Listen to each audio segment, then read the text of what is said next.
Hey everybody, another GMG review. Today we're taking a look at Frostgrave Cultists III, which was kindly sent along as a Halloween gift.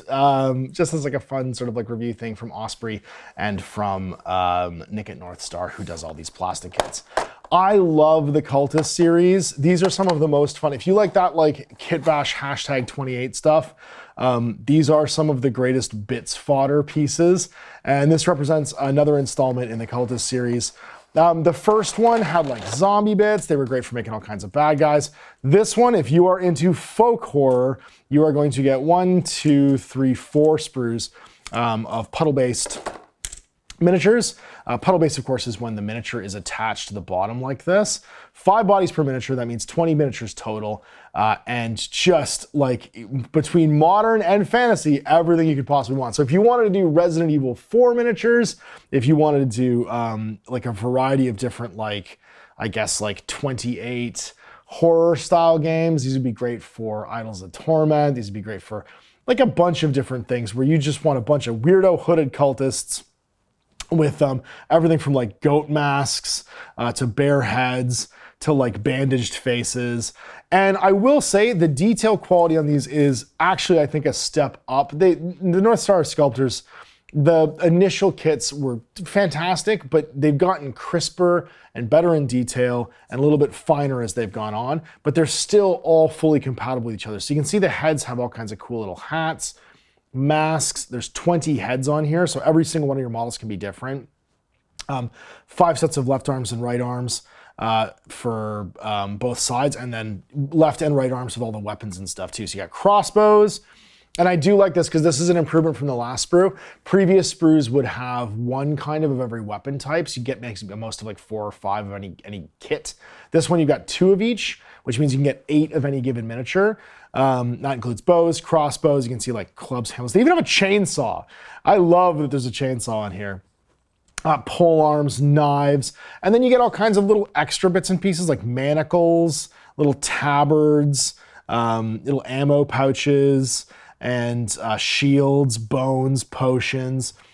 So what's great about these is you can take any of the Frostgrave Soldiers kits, you can take any of the Frostgrave previous Cultist kits or even the Wizard kits and zhuzh them up. So if you want to do good guys or bad guys, and because you get so many of these models in a box and they're so intuitive to build, this is one of those things where like, I'm gonna have my like old man yells at Cloud moment here for a second.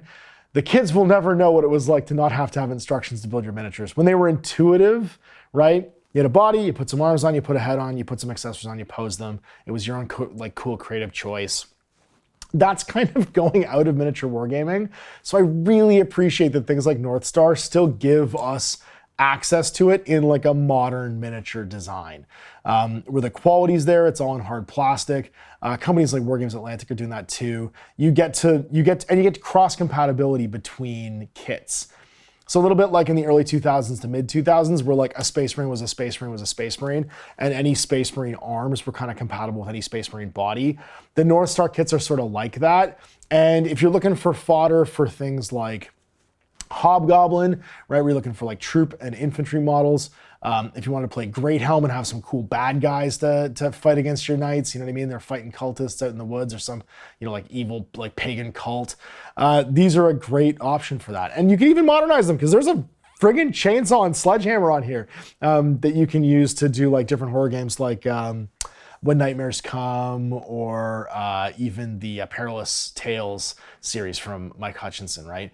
They make great bad guys in Don't Look Back. There's a lot of applications for these, and I really appreciate that they kind of pulled the fantasy stuff out of here and started adding in like weird fish hooks and slightly more modern devices.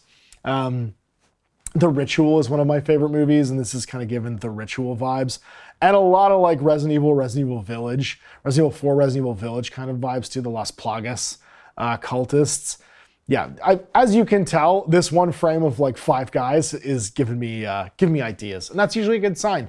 Again, hard styrene plastic, you can use all your GW plastic glues, and if you've built styrene plastic models before because you come from pop culture gaming and more mainstream gaming, this is a really good sort of like kit to dip into non-sort of mainstream models. So thanks for Osprey sending these along, and for the folks at NorthStar for, you know, giving me a little Halloween treat here. And yeah, and I hope you guys check these out because I have like a collection now of NorthStar stuff that every time I need to like pull out a new fantasy miniature game, I go to and just kit bash things out of. And this is a great addition to it. So big thanks for watching. We'll see you for more GMG reviews. Till then, I'm Ash.